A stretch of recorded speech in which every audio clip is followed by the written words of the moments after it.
Hi friends, कैसे हैं आप सब लोग। होप करते हैं आप सब लोग बहुत अच्छे होंगे और अपने स्टडी को भी कंटिन्यू किया होंगे। चलिए आज बढ़ते हैं हम लोग लेक्चर सीरीज 13। लेक्चर 13 में पिछले क्लास हम लोगों ने ऑस्मोटिक प्रेशर को कंप्लीट किया, उसमें छोटा सा टर्म छूटा था। आज उसे देख लेते हैं। यदि दो मिक्सर को मिलाया जाए और उसका ऑस्मोटिक प्रेशर पूछे तो कैसे निकालेंगे। सो सिंपलेस्ट केस 1। एक कंटेनर ये है और दूसरा कंटेनर ये है। सपोज करो इसका ऑस्मोटिक प्रेशर P1 और वॉल्यूम V1, इसका ऑस्मोटिक प्रेशर P2 और वॉल्यूम V2।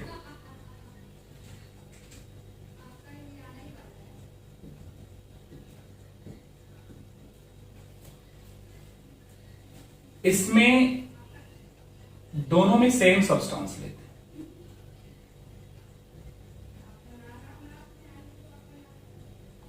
दोनों में सेम सब्सटेंस है, इसमें और इसमें सब्सटेंस सेम है। अब कहता है कि इन दोनों को मिला दो। P1 इसका ऑस्मोटिक प्रेशर, P2 इसका ऑस्मोटिक प्रेशर, इसका वॉल्यूम। दोस्तों जब मिलाएंगे तो क्या होगा, टोटल वॉल्यूम कितना होगा, V1 प्लस V2। कुछ नहीं करना है। What is PR? PR is the resultant osmotic pressure.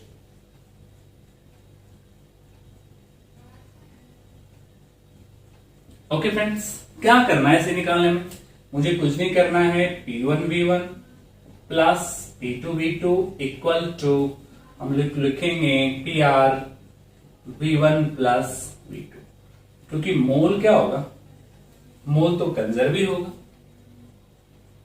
So simplest. तो ऐसे कंडीशन में हम लोग PR का वैल्यू निकाल लेंगे, रिजल्टेंट ऑस्मोटिक प्रेशर निकल जाएगा। दूसरा केस, मोल कंजर्व होगा। ये हमने लिखा कहां से, मोल को ही कंजर्व हमने कर दिया। इसके और इसके मोल का सम यहां आने वाले मोल के क्या होगा। दूसरा, सपोज करो कि मेरे पास एक कंटेनर है, यहां भी एक कंटेनर है। इसमें हमने N1 मोल लिया, V1 मोल लिया, V1 वॉल्यूम लिया, N2 मोल लिया, V2 वॉल्यूम। यहां पे दोनों सब्सटेंस डिफरेंट है friends, both substance are different substance. दोनों को मिला दें तो मिलाने के बाद क्या होगा, total volume becomes what, V1 plus V2। तो ऐसे कंडीशन में अगेन PR पूछेगा। What is PR? PR is the resultant osmotic pressure. Resultant osmotic pressure. Okay, क्या करेंगे अगेन से वही काम करेंगे। PR into V1 plus V2 is equal to, इन दोनों के मोल को ऐड करेंगे, N1 प्लस N2 इंटू क्या लिखेंगे फ्रेंड्स, RT। सो सिंपलेस्ट, बहुत ही बेसिक सी बात है। तो ये हुआ, यदि इस तरह का केसेस कहीं दिया और आपसे रिजल्टेंट ऑस्मोटिक प्रेशर पूछे तो आप इसको इसी को यूज करना है। चलिए इसे कुछ क्वेश्चन से देख लेते हैं, छोटे छोटे सम से देख लेता हूं, फिर हम लोग आगे की बात करें।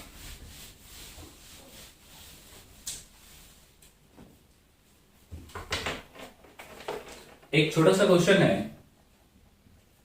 कह रहा है कि 2 solutions of glucose, 2 solutions of glucose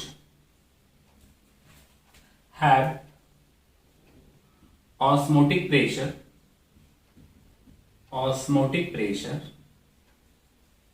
1.5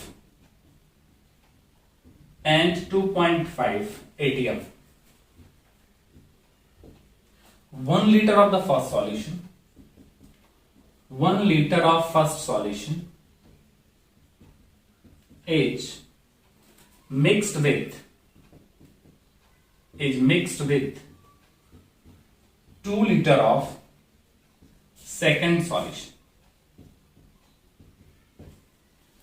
the osmotic pressure of the resultant solution क्या होगा, मतलब आपसे पीआर पूछा है। सो सिंपलेस्ट, ऑप्शन भी दे रखा है, चलो लिख देता हूं 1.62 एटीएम, 6.12, 1.26 एंड 2.16। सो सिंपल, कुछ नहीं है, आप लोग देखोगे और बनाओगे। जो अभी हमने जस्ट थ्योरी पढ़ाया उसी का इसने क्वेश्चंस पुट कर दिया। ये प्रेशर दिया हुआ है, पहले का वॉल्यूम इतना, दूसरे का वॉल्यूम इतना, तो रिजल्टेंट कैसे निकालेंगे। Okay friends, P1V1 plus P2V2 equal to क्या लिखेंगे, PRV। अभी जस्ट पढ़े थे। P1 कितना 1.5, इसका वॉल्यूम कितना 1, P2 कितना 2.5, इसका वॉल्यूम कितना, इसका वॉल्यूम कितना दे रखा है, इसका वॉल्यूम दे रखा है 2, और करना क्या आपने 1 + 2। अब देख लो, this becomes 1.5 + 5 equal to 3PR, 6.5/3 equal to PR। अब आप इसे डिवाइड करो तो 2.50 है, 0.50 है तो लगभग 2.16 के बराबर होगा। So the answer is 2.16। So simplest, वैसा कुछ खास बात नहीं था, बट फॉर योर नॉलेज हमने बता दिया। यदि ऐसा कहीं दे तो आप आसानी से इस तरीके से सॉल्व कर पाएंगे। एक थोड़ा सा क्वेश्चन समझ लेता हूं।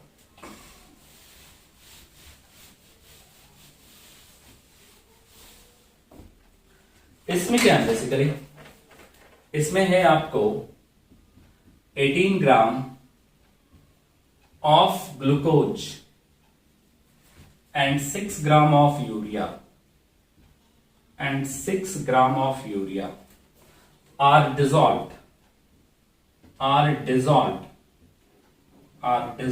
in 1 liter aqueous solution at 27 degrees Celsius.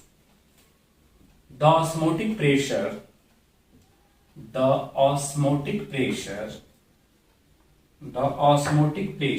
of solution will be option A 3.826 ATM में दिया हुआ, and B 4.926, C 2.92 और D 9.4। सो सिंपलेस्ट, करना आपने कुछ नहीं है। अभी जस्ट मैं आपको समझाया था कि 18 ग्राम ग्लूकोज दो डिफरेंट सब्सटेंस है, दोनों अलग सब्सटेंस है, दोनों को मिलाने के बाद कितना हो गया 1 लीटर। अभी जस्ट हमने फॉर्मूला लिखा था PR into V is equal to N1 plus N2 into क्या लिखेंगे फ्रेंड्स, RT। सो सिंपलेस्ट, तो अब आप कर लो। और क्या यहां हुआ 1 मोल, जहां तक रहा निकालने का क्वेश्चन, तो मोल कैसे निकालेंगे, how to find mole. 18 by में लिखेंगे 180 प्लस 6 बाय में 60, आर का वैल्यू 0.0821 इंटू टेम्परेचर दे रखा है 300 हो जाएगा। बोलो फिर, ये तो बहुत ही आसान है, मुझे जहां तक लग रहा है आप सॉल्व करोगे तो ये इतना एटीएम ही आंसर आएगा। तो कुछ था नहीं, बेसिक सी बात थी, जो फॉर्मूला मैं अभी आपको सिखाया बस उसी फॉर्मूले से रिलेटेड ये सम था। ओके फ्रेंड्स, तो ये आपको ध्यान देना फॉर्मूला, ठीक है, बहुत ही बेसिक सा फॉर्मूला, और ये हम लोग का आंसर है। अच्छा, यहां पे एक और बात है जो भी डिस्कस कर देता हूं, वो ये कि यहां तो यूरिया और ग्लूकोज डिसोसिएबल नहीं है। यदि डिसोसिएबल होगा तो क्या ऐसे निकलेगा, नहीं, डिसोसिएबल होगा तो उसके जो वांटा फैक्टर जो आज डिस्कस करने जा रहा हूं, वो वांटा फैक्टर यहां पे मल्टीप्लाइड हो जाएंगे, उतने आई आ जाएंगे। मतलब इसको ऐसे समझते हैं कि अभी आपने क्या कहा, आपने कहा N1 है, V1 है, N2 है, V2 है, आपने कहा डिफरेंट सब्सटेंस है, आपकी सारी बात मान लो। लेकिन अब ये नॉन डिसोसिएबल था, सपोज करो ये डिसोसिएबल हो जाए या एसोसिएबल हो जाए, तो ऐसे कंडीशन में इसका वांटा फैक्टर 1, इसका वांटा फैक्टर 2, मूल में इस वांटा फैक्टर को क्या करना है, मल्टीप्लाई कर देना है। मतलब जो फाइनल फॉर्मूला हमने बनाया था पी आर इंटू क्या लिखा था friends, V1 plus V2 equal to, तो N1 I1 this is the van't factor, आज डिस्कस करेंगे, प्लस क्या लिखेंगे N2 I2 और साथ में RT रहेंगे। ये थोड़ा ध्यान देना होगा आपको, यदि डिसोसिएबल या एसोसिएबल रहा तो और एसोसिएबल, लेकिन यदि नहीं रहा, जैसे पिछले केस में ग्लूकोज यूरिया है तो मुझे 1 ले लेंगे उसका वैल्यू, तो सोचने की जरूरत नहीं है। आज तो पढ़ेंगे हम लोग व्हाट इज वांटा फैक्टर। तो चलिए हम लोग पहुंच भी गए हैं वांटा फैक्टर पे, तो आते हैं मोस्ट इंपॉर्टेंट टॉपिक, क्योंकि करीब करीब हर एक न्यूमेरिकल्स में वांटा फैक्टर का यूज होता है। तो पहले तो समझते हैं कि वांटा फैक्टर क्या है। आप जितना मैक्सिमम से मैक्सिमम होगा मैं आपको न्यूमेरिकल प्रैक्टिस करवाऊंगा, आप मेरे साथ बस कंटिन्यू रहिए। वांटा फैक्टर, वांटा फैक्टर, इसको कैसे समझते हैं। सपोज करो मेरे पास एक कंटेनर, दूसरा कंटेनर, तीसरा कंटेनर, चौथा कंटेनर, चारों में हमने क्या किया, 1 kg वाटर लिया, यहां भी 1 kg वाटर लिया और यहां भी 1 kg वाटर लिया और यहां भी 1 kg वाटर लिया। बोलो ठीक है। इसमें हमने 1 मोल यूरिया ऐड किया, इसमें 1 मोल शुगर ऐड किया और इसमें 1 मोल ग्लूकोज ऐड किया। यूरिया, शुगर, ग्लूकोज ये सब नॉन डिसोसिएबल हैं और हमने पढ़ा था कि कोलिगेटिव प्रॉपर्टी सिर्फ और सिर्फ मोल पे डिपेंड करता है, इंडिपेंडेंट होता है उसके नेचर से। इसीलिए हमने यहां भी 1 मोल अलग सॉल्यूट लिया और NaCl लिया। अब आप जितना भी कोलिगेटिव प्रॉपर्टी चारों जानते हो उसमें से किसी भी एक कोलिगेटिव प्रॉपर्टी को लो, जैसे हम लोगों ने लिया elevation in boiling point. Friends, elevation in boiling point, elevation in boiling point, elevation in boiling point, elevation in boiling point. इसमें देखा कि प्योर वाटर से कितना बॉइलिंग टेम्परेचर बढ़ा, तो ये मान लो कि 0.5 आया, ये भी 0.5 आया, ये भी 0.5 आया। बट यहां पे ये वैल्यू 1 आया। तो क्वेश्चन उठता है कि अभी तो हमने पढ़ा था कि ये सिर्फ मोल पे डिपेंड करता है, फिर नेचर पे कैसे डिपेंड करने लगा। तो ये आपका कंफ्यूजन है कि आपको लग रहा है नेचर पे डिपेंड कर रहा है, अभी भी नेचर पे डिपेंड नहीं कर रहा है। हुआ क्या, ये तीनों के तीनों जो आपने सॉल्यूट लिए हैं, these are non dissociable solutes. Solution में जाने के बाद ये कोई सा सॉल्यूट डिसोसिएट नहीं होता है, मतलब जितने आपने मोल लेकर रखे थे उतने मोल रहे। और यहां क्या हुआ, यहां NaCl ब्रेक हो गया और ब्रेक होने के बाद 1 मोल 2 मोल का फॉर्मेशन किया, तो 2 आयंस बना, 2 मोल बना। अब जब मोल बढ़ेगा तो कोलिगेटिव प्रॉपर्टी तो बढ़ेगा ही। होप करता हूं ये बात आप समझ गए होंगे कि ऐसा क्यों हुआ। ऐसा इसलिए हुआ क्योंकि यहां आने के बाद मोल की संख्या बढ़ गई। ओके, क्योंकि NaCl टूट गया, एक NaCl 2 मोल बनाया, 1 मोल 2 मोल बनाया, तो स्वाभाविक सी बात है ना, कोलिगेटिव प्रॉपर्टी भी बढ़ जाएगा। इसीलिए मुझे अलग मिला। इसी को वांटा आपने एक्सप्लेन किया एक फैक्टर से, that factor is called I. तो चलिए हम लोग थोड़ा सा अब मूव करें। यहां समझ गए होंगे कि ऐसा डिफरेंस क्यों मिला। क्लियर क्लियर इसलिए क्योंकि यहां पे NaCl ब्रेक हुआ, बाकी केसेस में ब्रेक नहीं हुआ, और 1 मोल ब्रेक होने के बाद 2 मोल का फॉर्मेशन किया। चलिए फ्रेंड्स, ओके, अब देखते हैं वांटा फैक्टर क्या है। Van't factor I, this is observed colligative property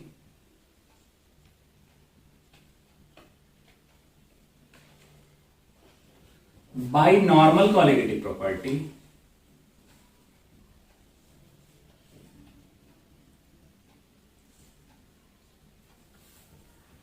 okay, अब दो तरह का क्यों प्रॉपर्टी मिला? Okay friends, observed colligative property by normal colligative property. Normal और ऑब्जर्व ये दो क्यों लिखा गया? नॉर्मल जो आपने इनिशियल मोल लिया था, जैसे NaCl का 1 मोल लिया था, तो उससे जो मिलेगा वो नॉर्मल मिलेगा। बट रियली क्या मिला? क्योंकि 1 मोल तो 2 मोल बनाया, इसी वजह से मुझे ऑब्जर्व्ड कोलिगेटिव प्रॉपर्टी लिखना पड़ा। तो इन दोनों के रेशियो को ही करते हैं आई। तो ऑब्जर्व्ड कोलिगेटिव प्रॉपर्टी किस बात पर डिपेंड करेगा? ये डिपेंड करेगा number of mole of solute present in solution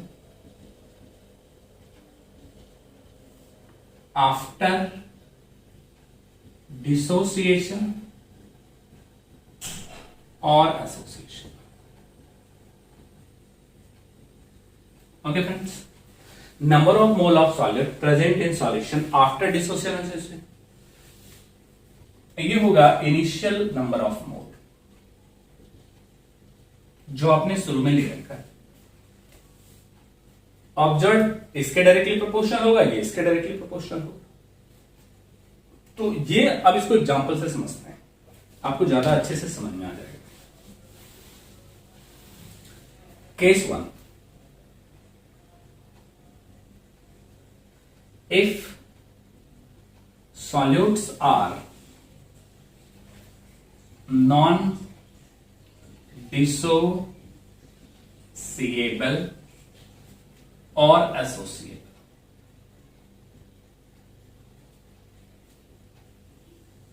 ना तो वो टूटने जा रहा है ना तो जुटने जा रहा है, जैसे यूरिया, ग्लूकोज, शुगर, एटीसी। तो यहां पे वांटा फैक्टर क्या होगा? Observed colligative property by normal colligative property.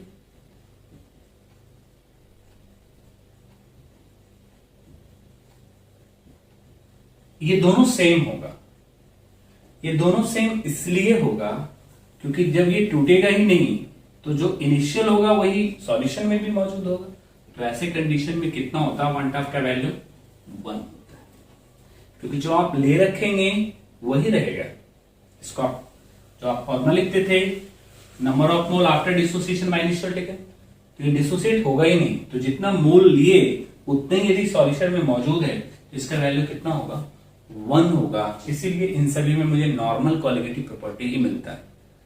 जो भी हमने 3 केसेस देखा था उस तीनों में यही 3 एग्जांपल था, इसी वजह से सब में सेम कोलिगेटिव प्रॉपर्टी मिला। क्योंकि वो मोल टूटा ही नहीं, मोल कांस्टेंट रह गया, तो मोल कांस्टेंट रह गया, मोल पे तो डिपेंड करता है कोलिगेटिव प्रॉपर्टी, तो वो भी क्या रह गया? कांस्टेंट रह गया। और ये बराबर रहा। क्यों? क्योंकि ब्रेक नहीं हुआ। केस 2,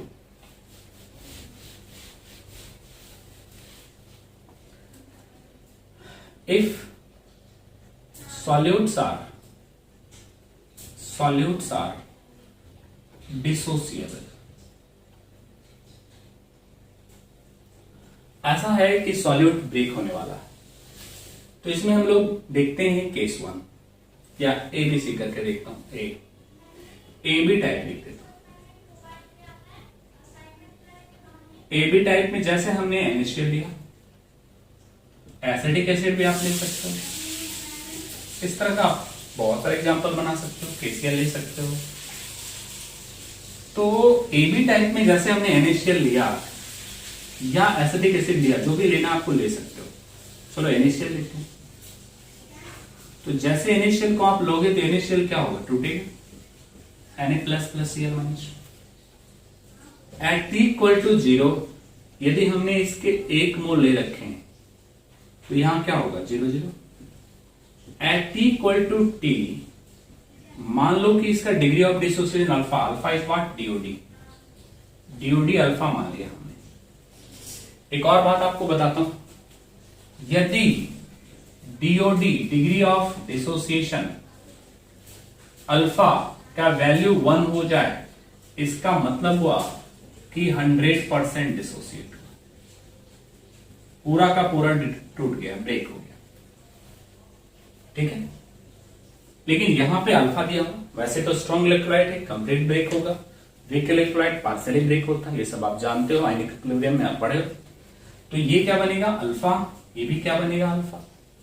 तो यदि हम यहाँ पे वांट ऑफ फैक्टर का वैल्यू लिखें फ्रेंड्स, तो वांट ऑफ फैक्टर बेसिकली किस बात पर डिपेंड करता है, वांट ऑफ फैक्टर इस बात पर डिपेंड करता है कि कितने मोल सॉल्यूशन में प्रेजेंट हैं टूटने के बाद। वही ऑब्जर्व कोलिगेटिव प्रोडक्ट के डायरेक्टली प्रोपोर्शनल होगा। तो कितना होगा जरा जोड़ो, 1 minus alpha plus alpha by 1, 1 is the initial mole.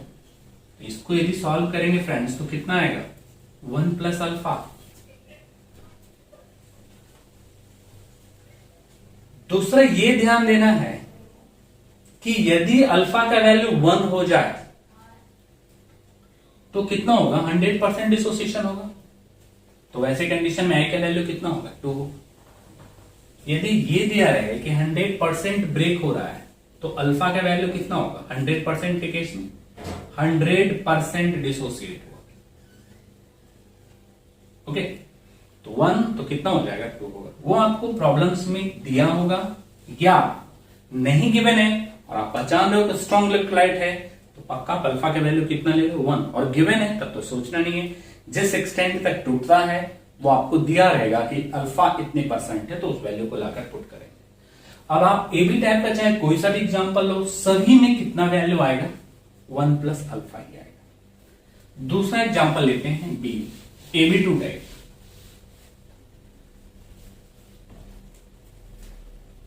AB2 type लो या A to B को, बात तो बराबर है। इसमें जैसे हमने एक एग्जांपल लिया CaCl2, ओके, तो ये कैसे ब्रेक होगा Ca2 प्लस क्या लिखेंगे 2Cl minus at T equal to 0। यदि हमने इसके 1 मोल लिए तो कितने बनेंगे 0 0, and at T equal to T यदि 1 में से अल्फा तो अल्फा और यहां पे क्या होगा 2 alpha. Then what happens to the van't Hoff factor, इन सभी के मोल को क्या करो जोड़ दो। तो जोड़ेंगे तो क्या होगा कटेगा 1 minus alpha plus 2 alpha by 1। यदि ये दोनों कटा फ्रेंड्स तो कितना हो गया 1 प्लस 2 अल्फा। फिर वही बात, यदि 100% डिसोसिएशन है तो 1 रखेंगे तो कितना हो जाएगा 3 हो जाएगा। अब तीसरा टाइप लेते हैं सी, AB3 टाइप। जैसे हमने लिया AlCl3, how this is broken friends, Al3 plus साथ में क्या लिखेंगे friends 3Cl minus at T equal to 0। यदि हमने इसके 1 मोल लिए तो क्या होगा 0 0, and at T equal to T 1 में से अल्फा कितना बनेगा 3 अल्फा। फिर वही बात कैसे निकालेंगे, वांट ऑफ फैक्टर क्या होता है, वांट ऑफ फैक्टर होता है total number of particles present in solution after dissociation by initially taken. तो कितना होगा 1 minus alpha plus 3 alpha, by में कितना होगा 1, अल्फा से अल्फा कैंसिल हुआ कितना हो जाएगा 1 plus 3 alpha. This is want Hoff factor. फिर वही कर रहा हूं, यदि 100% डिसोसिएशन है तो 1 रखेंगे तो कितना हो जाएगा वैल्यू बिकम्स 4। तो आप AB3 टाइप का कोई भी एग्जांपल लो या A3B भी लो तो भी कितना आना है 1 प्लस 3 अल्फा ही आना। चलिए फ्रेंड्स थोड़ी सी बातों को आगे बढ़ाते हैं। डी, कैसे सपोज करो डी में आपको किसी ने दिया A2B3 टाइप, क्या फर्क पड़ रहा है आप सब बना लोगे, Al2SO4 हॉलोफ्रेश, ऐसा किसी ने केस दिया। क्या करेंगे इसे, how this is broken to Al3 plus क्या लिखेंगे friends 3 sulphate minus 2, okay, at T equal to 0। यदि हमने 1 लिया तो कितना होगा 0 0, and at T equal to T यदि 1 में से हमने अल्फा लिया तो कितना होगा बोलो, ये 2 अल्फा और ये कितना बनेगा फ्रेंड्स, ये कितना बनेगा 3 अल्फा। कॉफिशिएंट ये कॉफिशिएंट यहां पे लिखना होता है। तो वांट ऑफ बेसिकली किस पे डिपेंड करता है, total number of particle present in solution by initially taken. तो क्या होगा friends 1 minus alpha plus 2 alpha plus 3 alpha, by में क्या लिखेंगे 1। After calculating this becomes what 5 minus 1 कितना हो जाएगा, आप खुद देख लो, ये 5 हुआ तो 1 प्लस क्या हो जाएगा 4 अल्फा होगा। 100% हो 1 रखेंगे कितना होगा 5 होगा। होप करता हूं ये सारी चीजें आप समझ गए होंगे। जैसे एक और एग्जांपल्स लेते हैं। आपको किसी ने दिया, सपोज करो K4 FeCN whole 6, this was the bracket and this was the 1। इसको क्या कर सकते हैं, इसको कर सकते हैं A4B टाइप कर सकते हैं। हॉल दिस इज ब्रोकन, आप इसको ब्रोक कर लो 4K प्लस क्या लिखेंगे फ्रेंड्स FeCN whole 6, यहां पे क्या लिखेंगे friends -4। At equal to 0 friends, यदि हमने इसको 1 मोल ले लिया ये कितना होगा 0 0 होगा। And at equal to t, यदि 1 में से अल्फा गया तो 4 अल्फा, यहां होगा alpha. And how to find the quantum factor, इन सभी पार्टिकल्स को क्या करेंगे फ्रेंड्स जोड़ेंगे। तो आप जोड़ दो ना इसे, कितना आएगा 1 minus alpha plus 4 alpha plus alpha, by में 1 कट गया तो कितना आया 1 प्लस 4 अल्फा। अगेन वही सेम बात, यदि 100% टूटता है तो अल्फा का वैल्यू 1 रखेंगे तो कितना होगा 5 होगा। चलिए क्यों नहीं जनरलाइज हम लोग फॉर्मूला बना लें जिससे कि सारा काम हो जाए। जैसे सपोज करो ax by, तो that was broken into xa y plus yb minus x.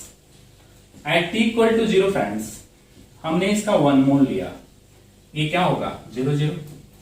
And at equal to t, 1 से टूटा अल्फा तो क्या बनेगा x अल्फा, क्या बनेगा y alpha. How to find quantum factor, इन सभी को जोड़ते हैं, इन सभी को जोड़ेंगे तो कितना होगा 1 minus alpha plus x alpha plus y alpha, by में क्या लिखेंगे 1। यहां पे क्या लिखते हैं ना, इसको आप ऐसे लिख सकते हो 1 plus x alpha plus y alpha minus क्या लिख सकते हैं अल्फा बाय 1। कॉमन लेने के लिए कुछ है क्या अल्फा, तो x प्लस वाई माइनस 1। अब देख लो ये मेरा फॉर्मूला निकल गया।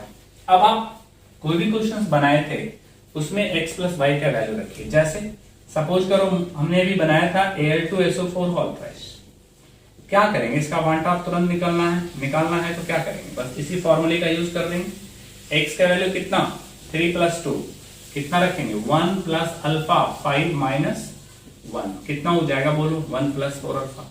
यही तो हम लोग वहां भी निकाले थे, तो इस फॉर्मूले का हम लोग यूज कर सकते हैं बहुत आसानी से। ओके, और यदि 100% है तो अल्फा का वैल्यू 1 रखो तो x प्लस वाई ही हो जाएगा। आप देख लो, यदि हमने इसको 1 यहां पे कर दिया, if alpha becomes 1 then what happens. चलिए जगह नहीं है, थोड़ा मिटा देता हूं, होप करता हूं आप लोग इसे लिख लिए होंगे। ओके चलो अब देखो यहां पे, यदि मैं यहां पे ये कहूं फ्रेंड्स कि x और y लेट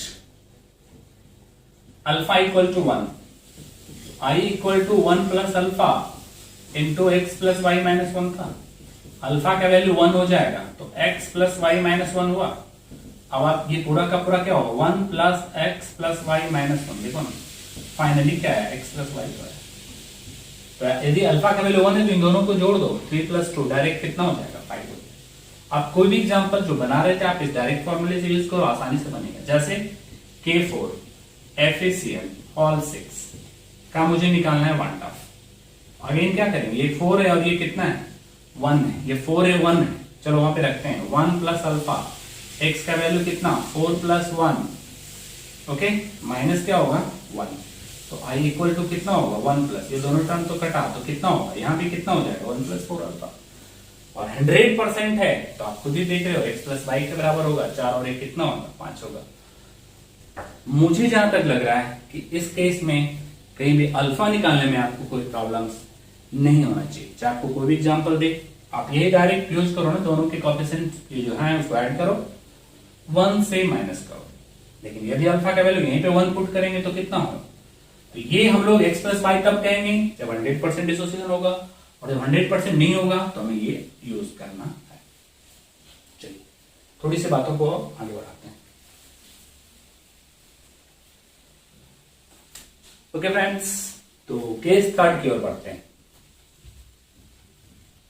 अभी तक हम लोग पढ़ रहे थे डिसोसिएशन, पहला पढ़ा नॉन डिसोसिएबल और एसोसिएबल। अब देखते हैं कि यदि डिसोसिएट एसोसिएट हो जाए, पार्टिकल जुड़ जाए, केस ऑफ एसोसिएशन।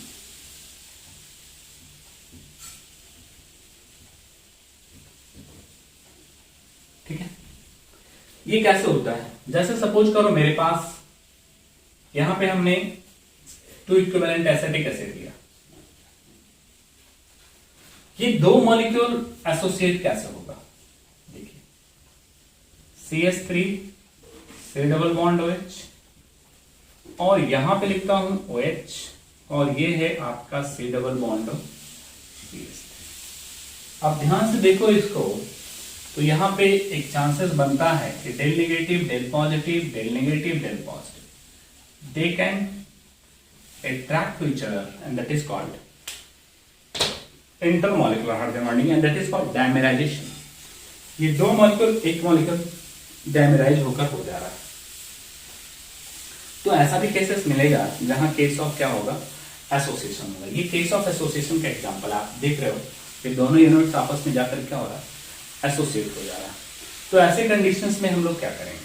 मान लो कि एट t इक्वल टू 0 हमने इसके एक ही मोल ले रखे, ये क्या होगा? 0 होगा।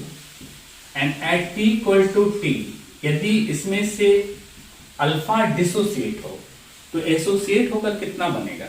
ये आइडिया यहां से मिलेगा। 2 forms how much? 1। 2 forms how much? 1। 2 कितना बना रहा है फ्रेंड्स? 1। तो 1 कितना बनाएगा फ्रेंड्स? 1/2। तो अल्फा कितना बनाएगा फ्रेंड्स? अल्फा/2। समझ गए? होप करता हूं समझ गए हम। नहीं समझे तो एक बार और देखिए।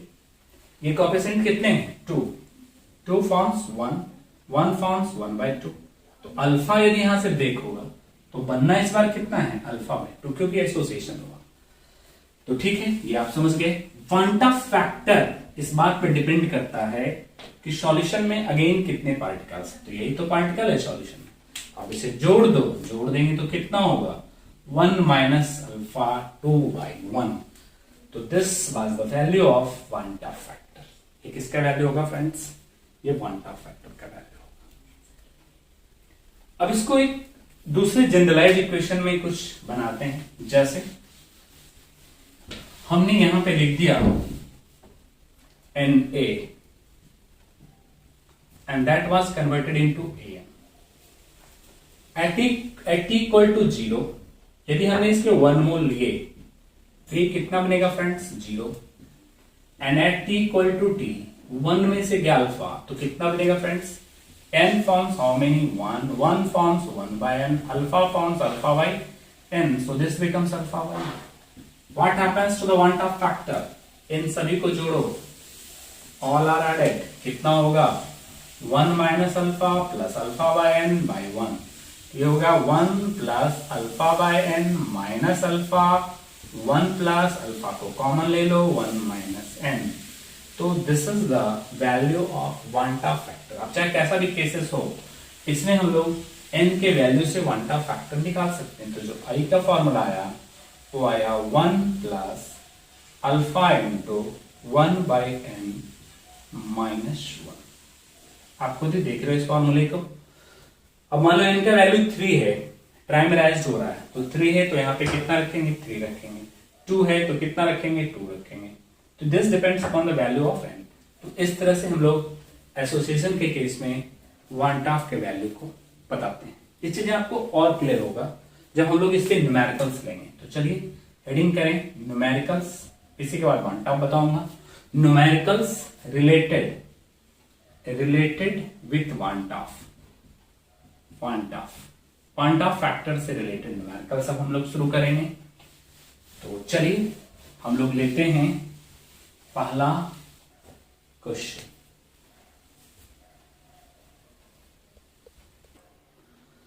ओके फ्रेंड्स, तो चलिए न्यूमेरिकल्स स्टार्ट करते हैं। हालांकि ये असाइनमेंट का ही न्यूमेरिकल्स है कि असाइनमेंट मैं आपको व्हाट्सएप पे डाल दूंगा। इसी से पहले कुछ क्वेश्चंस लेते हैं। Assignment 2 topic solution question number 1, पहले क्वेश्चन से लेते हैं, फर्स्ट प्रॉब्लम लेते हैं। पहला प्रॉब्लम हमको कहता है विच ऑफ द फॉलोइंग, विच, इस तरह के क्वेश्चंस जीमेन नेट में पूछा जाएगा। Which of the following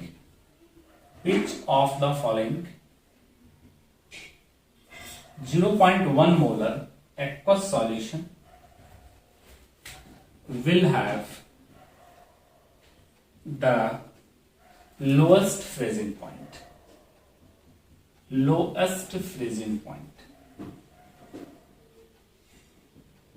Option 1, potassium sulfate and sodium chloride, urea and glucose. Urea का फॉर्मूला होता है C double bond NH2 NH2 और ग्लूकोज तो आप जानते हो C6H12O6। चलिए बेसिक्स है, बिल्कुल एक इस तरह का ऑब्जेक्टिव मिलता है। अभी मैं आपको समझाऊंगा, बट बाद में आपको एग्जाम में बहुत ही फास्टली क्वेश्चन देखना और आंसर करना है, बहुत ही फास्टली। तो चलिए सीख लीजिए कैसे बनाएंगे। फ्रेंड्स, अभी आप पढ़े थे कि जो वांट, सभी के लिए कंसंट्रेशन से इक्वल कर दिया है चारों केसेस के लिए। Van't Hoff factor is the observed colligative property, मतलब डिप्रेशन इन फ्रीजिंग पॉइंट की बात कर रहा है। तो del T F observed by del T F normal, पढ़े थे? ओके। यदि मैं क्रॉस मल्टीप्लिकेशन करूं तो डेल टी एफ ऑब्जर्व्ड बराबर क्या लिखेंगे friends? This into del T F normal, sorry normal. यदि मैं आपसे ये कहूं कि के एफ इंटू मोलरिटी, तो इसको क्या लिखेंगे friends? T F naught minus T F S. Depression तो ऐसे निकालते, यहां से भी हम लिखना चाहें कि T F S is equals to T F naught minus van't Hoff into K F into molarity होगा, तो आप क्या कहेंगे? आप बोलेंगे हाँ कर सकते हो। तो मेरे काम का चीज तो यही निकला। देखो, इसे तो चलो कांस्टेंट ही कर दिया है इसमें, ये भी कभी कभी वेरिएबल्स होता है, बताऊंगा। ये भी कांस्टेंट ही है। प्योर वाटर लेंगे तो ये भी कांस्टेंट ही है। तो फिलहाल यदि तीन टर्म्स कांस्टेंट है तो किस पे डिपेंड किया? जितना वांटा कम उतना फ्रीजिंग पॉइंट ऑफ सॉल्यूशन ज्यादा। मतलब यदि मुझे ट्रिक बना के रखने को कहा जाए एग्जाम पॉइंट ऑफ व्यू से कि कम समय में मेरे को क्वेश्चन करना है, तो हम याद रखेंगे कि TFS is inverse of want of. क्या रखेंगे फ्रेंड्स? वांट ऑफ जितना कम उतना टीएफएस ज्यादा। आपको कह रहा है लोएस्ट फ्रीजिंग पॉइंट, ये कम हो, तो ये कब होगा? जब ये ज्यादा होगा। अब ये ज्यादा कहां पे है? आपको बताए थे कि यदि हम 100% डिसोसिएशन मान लें तो x प्लस वाई को जोड़ते हैं तो 2 प्लस 1 कितना हुआ? 3। तो यहां पे वांट ऑफ का वैल्यू हुआ 3। यहां पे बोले थे x प्लस वाई करते हैं तो यहां पे कितना होगा? वांट ऑफ का value 2 and these are non dissociable. तो सबसे ज्यादा कहां आया? यहां आया। तो जहां वांट ऑफ ज्यादा वहां पे फ्रीजिंग पॉइंट ऑफ सॉल्यूशन क्या होगा फ्रेंड्स? कम होगा। या आप कॉपी में लिख लो, लेकिन इसे 2 बार आप दोहराओ। जितना ज्यादा वांट ऑफ उतना फ्रीजिंग पॉइंट ऑफ सॉल्यूशन कम। आपको पूछा है लोएस्ट, आपको सॉरी ये पूछा है लोएस्ट, तो ये क्या होना चाहिए? हाईएस्ट। हाईएस्ट ऑप्शन ए में है, बन गया। तो ये सारी चीजें पढ़ने के बाद आपको ओरली वर्बली याद हो जाना चाहिए। अच्छा, वो पूछा है, चलो वांट ऑफ से रिलेट कर देंगे। लोएस्ट पूछा है, लोएस्ट ये हाईएस्ट होना चाहिए। हाईएस्ट कहां है देख लेंगे, टाइम में लगाना चाहिए। अब कहीं भी ऐसा क्वेश्चन हो तो आप इसको यूज करो। चलिए एक दूसरा क्वेश्चन लेते हैं। वांट ऑफ का यूज हम लोग का होने लगा। ए लॉट ऑफ प्रॉब्लम्स हम लोग यहाँ पे डिस्कस करेंगे। बस आप मेरे पैरेलल मेहनत करते जाइए, क्योंकि जितना ज्यादा प्रॉब्लम्स का प्रैक्टिस होगा उतना ज्यादा आपके लिए बेटरमेंट होगा। चलिए लेते हैं असाइनमेंट का दूसरा क्वेश्चन। चलिए दूसरा क्वेश्चन सेम पैटर्न का है, तो आप बना लेंगे। इसमें भी कह रहा है कि फ्रीजिंग पॉइंट हाईएस्ट किसका होगा? तो निकल जाएगा। अच्छा, बॉइलिंग पॉइंट से भी रिलेट करना होगा तो कैसे रिलेट करेंगे फ्रेंड्स, वांट ऑफ फैक्टर से भी लिख लेता हूं, del T B observed by क्या लिखेंगे, del T B normal. Okay, इसे क्या लिखेंगे friends, del T B observed equals to क्या लिखेंगे फ्रेंड्स, आई इंटू क्या लिखेंगे friends, del T B normal लिखेंगे फ्रेंड्स। ये क्या होगा, TBS minus TB naught, solution का बॉइलिंग पॉइंट बढ़ जाता है, i into K B into molarity. Again यदि यहां से लिखना चाहें टीबीएस तो क्या होगा फ्रेंड्स, टीबी नॉट प्लस आई इंटू के बी इंटू। फिलहाल यदि आप इसको भी कांस्टेंट कर दे, ये भी कांस्टेंट कर दे, ये भी कांस्टेंट कर दे और ये भी कांस्टेंट कर दे, तो what was the trick, trick क्या निकला, बस ट्रिक याद रखना है आपने, ट्रिक याद रखना है फ्रेंड्स कि जो टीबीएस होगा वो directly proportional to van't Hoff होगा, मतलब जितना ज्यादा वांट ऑफ होगा उतना ही सॉल्यूशन का बॉइलिंग पॉइंट होगा। तो TBS sorry TFS freezing point of solution, inverse TBS directly proportional to van't. तो दो चीजें आपके कॉपी में शॉर्ट में लिखा होना चाहिए कि TFS inverse of want of, मतलब यदि ये बढ़ा तो ये घटेगा, लेकिन ये इसके क्या होता है डायरेक्टली प्रोपोर्शनल होता है। तो चलिए इसी को लेकर आगे बढ़ें थोड़ा। चलिए क्वेश्चन देखते हैं हम लोग, अगला क्वेश्चन असाइनमेंट का दूसरा क्वेश्चन फ्रीजिंग पॉइंट का, होप करता हूं आपसे बन जाएगा। अगला क्वेश्चन देखते हैं, ये क्वेश्चन आईटी में आया हुआ क्वेश्चन है, आप क्वेश्चन बैंक देख लेना, आया हुआ क्वेश्चन है। क्वेश्चन कर रहा है 0.2 molar acid HX is 20% ionized in solution Kf equal to 1.86 Kelvin per molar। Freezing point of the solution क्या होगा, freezing point of solution TFS क्या होगा। ऑप्शन दे रखा है -0.45, ऑप्शन बी दे रखा है -0.90, सी दे रखा है -0.31, डी दे रखा है। फ्रेंड्स, सो सिंपलेस्ट क्वेश्चन, क्या क्या दिया है, 20% आयनाइज्ड, अल्फा कितना, what is the value of alpha, alpha 20/100, तो कितना होगा 0.2। ये हो गया अल्फा का वैल्यू, मोलरिटी आपने दे रखा है। अब HX how this is broken into H plus, साथ में लिखेंगे X minus, at t equal to 0, इसको लेंगे 1, ये होगा 0, एट t इक्वल टू t, 1 में से गया अल्फा, वांट ऑफ का वैल्यू कितना होगा फ्रेंड, 1 प्लस अल्फा।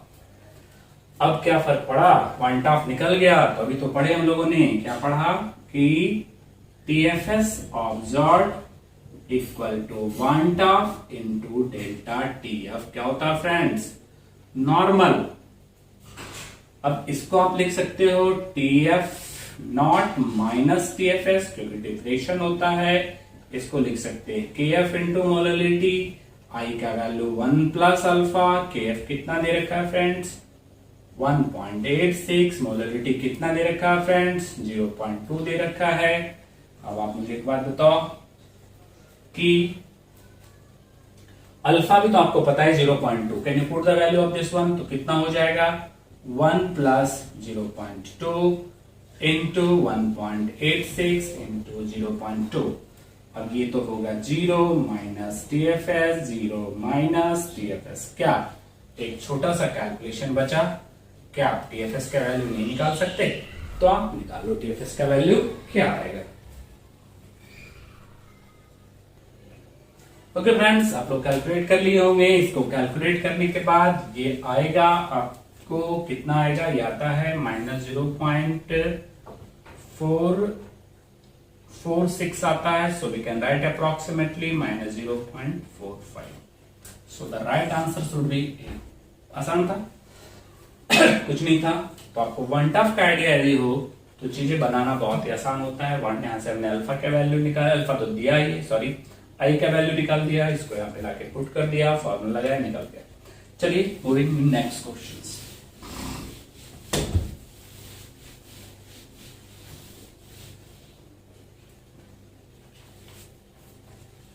ये क्वेश्चन भी क्वेश्चन बैंक से लिया गया है, ये भी क्वेश्चन जेई में आया हुआ क्वेश्चन से। आसान सा क्वेश्चन है। देखिए क्वेश्चन क्या कर रहा है। क्वेश्चन कहता है the elevation in boiling point, the elevation in boiling point of a solution of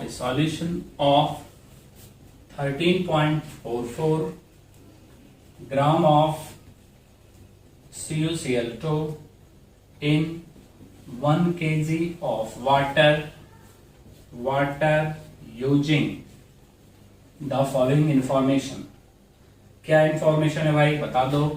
केवी का वैल्यू 0.52 दे रखा है, केल्विन मोलर दे रखा है, पर मोलर दे रखा है, CuCl2 का आपको मॉलिक्यूलर वेट दे रखा है 134.4। इतनी सी बातें हैं, कोई खास बात नहीं है। सॉरी ऑप्शन से चलो लिख ही देता हूं, आपके लिए ज्यादा बेटर रहेगा। ऑप्शन दे रखा है फ्रेंड्स, ए में दे रखा है 0.16, बी में दे रखा है 0.05, सी में दे रखा है 0.1, डी में दे रखा है 0.2। क्या करना है, कुछ नहीं करना, आपने ध्यान दो। कह रहा है कि elevation in boiling point of A solution of 13.44 gram in 1 kg water. Elevation in boiling point of A solution 31 kg of water using this data. तो यहां पे आपको एलिवेशन इन बॉइलिंग पॉइंट निकालना है। कैसे निकालते हैं elevation in boiling point. Del TB observed, अभी तो हम लोगों ने पढ़ा था, क्या पढ़ा था फ्रेंड्स, कि जो वन टफ फैक्टर होता है ये होता है ऑब्जर्व्ड कोलिगेटिव प्रॉपर्टी, बाय में क्या लिखते हैं फ्रेंड्स, नॉर्मल कोलिगेटिव प्रॉपर्टी। तो यहां पे यदि डेल टीबी ऑब्जर्व्ड लिखेंगे फ्रेंड्स तो क्या लिखेंगे friends, i into del TB क्या लिखेंगे, नॉर्मल। अब एक बात यहां पे आप लोग सोचेंगे कि आई का वैल्यू क्या लें। देखो मैं आपको बताया था कि यदि गिवन नहीं हो और स्ट्रॉन्ग इलेक्ट्रोलाइट हो तो आप डायरेक्ट इसका जो वैल्यू है वो कितना ले लोगे, CuCl2 का बताया था, x प्लस वाई को ऐड करने कहा था यहां और यहां वाले को, तो वन टफ का वैल्यू कितना हो जाएगा 3। तो यहां पे आपको वन टफ का वैल्यू लेना ही पड़ेगा 3000 small w by m dash, by में क्या लिखेंगे w। अब ये तो आपने निकालना ही है, चलो निकाल रहा हूं। आई का वैल्यू 3, kf कितना दे रखा है फ्रेंड, सॉरी kf नहीं kb का वैल्यू कितना दे रखा है 0.52 into 1000। What was the weight of the solute, देख लीजिए 13.44 दे रखा है और ये 134.4 होता है। मॉलिक्यूलर मास भी दे रखा है। Weight of the solvent 1 kg दे रखा है, तो बहुत अच्छा है आपके लिए। 1000 से क्या हो, कैंसिलेशन हो जाएगा। ये कितने से कैंसिलेशन होगा, 10 से कैंसिलेशन होगा, तो ये 0.3 इंटू 0.52। आप इसे मल्टीप्लाई करके देख लो। मल्टीप्लाई करने से मुझे जहां तक लग रहा है ऑप्शन ए ही होना चाहिए। देख लीजिए ए ही आएगा।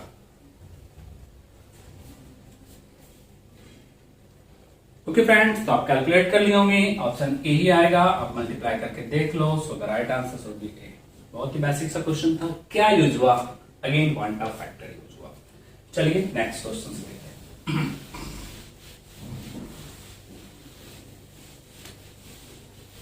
ये प्रॉब्लम्स हम लोगों का चलेगा, बहुत सारा प्रॉब्लम्स चलेगा।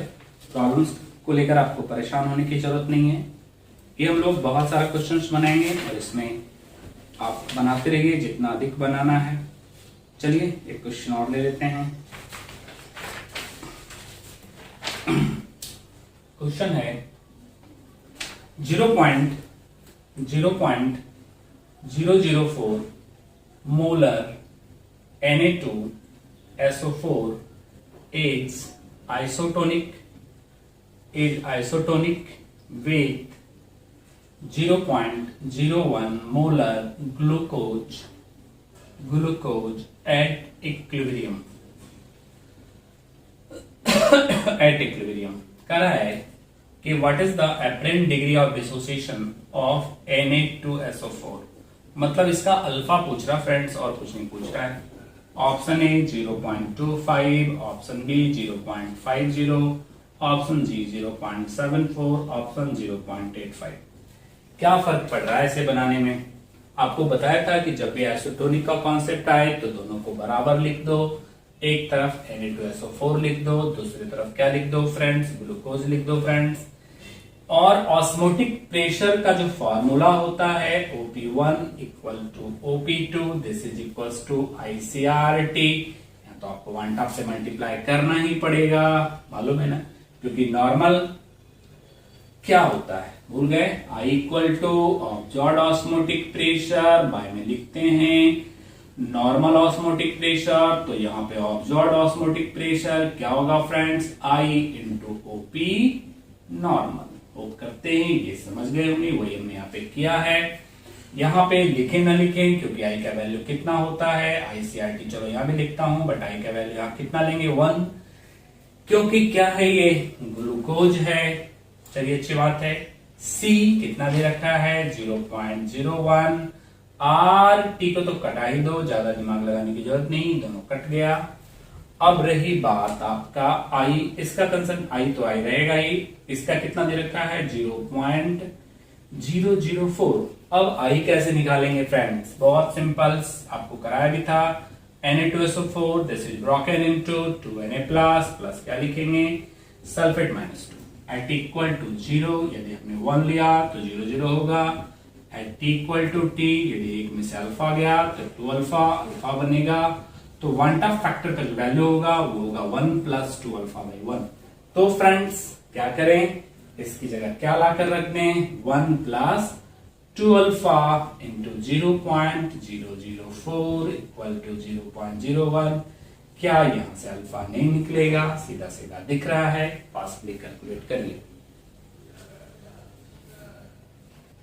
ओके फ्रेंड्स, होप करते हैं आप लोग कर लिए होंगे। इसमें करना क्या है? कुछ नहीं है, इसको आप कर लो।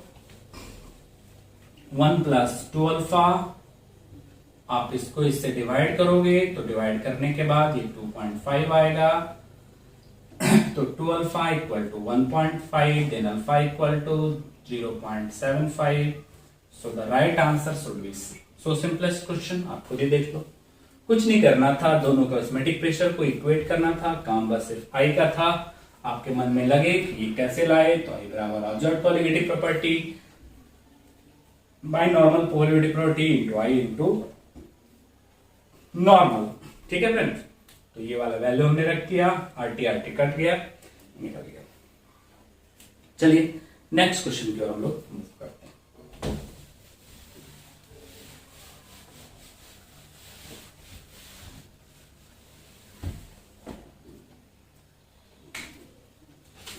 बहुत सारे इसमें सम्स हैं, आप जितना चाहो उतना बनाना।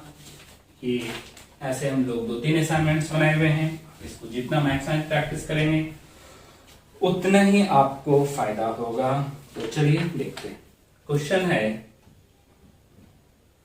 12.2 gram of benzoic acid molecular weight 1 to 2 दे रखा है इन 100 ग्राम of benzene, 100 gram of benzene has depression in freezing point 2.6 degrees Celsius if there is 100% association, 100% association कर रहा है। मतलब अल्फा जो लेंगे वो कितना लेंगे? 1 लेंगे।